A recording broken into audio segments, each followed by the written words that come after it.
बेहद बारीक कटी हुई लोगों की सोच, उसमें 4 चम्मच आपकी हिम्मत, 3 चम्मच पलटकर जवाब में मुस्कुराहट, 6 बड़े चम्मच खुद पर विश्वास और बनकर तैयार है डिलीशियस रेसिपी, आपकी मर्जी। आई थिंक आप मेरी बातों को समझ गए होंगे। अगर शॉर्ट में कहा जाए तो ये कि अपनी मर्जी का करना सीखिए। कभी कभी हम दूसरों की मर्जी को रखते रखते अपनी मर्जी को ना जाने कहाँ रख देते हैं। आपकी जिंदगी किसी के बाप की जागीर नहीं है और ना ही आपने किसी का ठेका ले रखा है कि उसकी मर्जी और दिल रखने के चक्कर में आप अपनी मर्जी और दिल को दांव पर लगा दें। इस दुनिया में सबसे महंगी चीज़ मदद है। 1000 से मांगो तो कोई 1 देता है और सबसे सस्ती चीज़ मशवरा है। 1 से मांगो तो 1000 देने आ जाते हैं। अगर आपसे कोई कहे ये नहीं तुम्हें ये करना चाहिए तो एक बार बोल कर देखना, हाँ ठीक है यही करूँगा, बस यहाँ ये प्रॉब्लम है हेल्प कर दो। उस टाइम चेहरा देखने लायक होगा।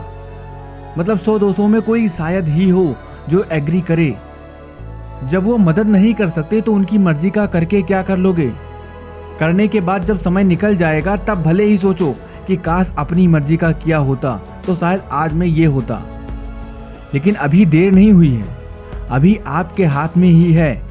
आप चाहें तो फ्यूचर में इस शायद वाली घटना को रोक सकते हैं या होने भी दे सकते हैं। मतलब सरल शब्दों में यार, अपनी मर्जी का करना सीखो।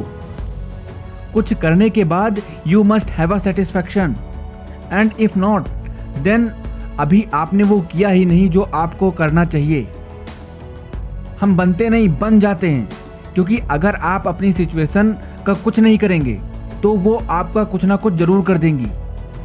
सरल शब्दों में, अगर हम एक नाव को नदी में उतारें और उस पर कोई फोर्स ना लगाएं तो क्या होगा? वो अपनी सिचुएशन मतलब नदी के अनुसार चल देगी। क्यों? क्योंकि वो कुछ नहीं कर रही जिससे वो किसी और दिशा में जा पाए। अगर उसे अपनी मर्जी से आगे बढ़ना हो तो उसे क्या करना चाहिए आप अच्छे से समझ चुके होंगे। सो अपनी मर्जी की दिशा में जाने के लिए कदम भी बढ़ाना पड़ेगा। अब अगर नदी की दिशा में ही जाना है तो बैठे रहिए, पहुंच तो जाएंगे ही।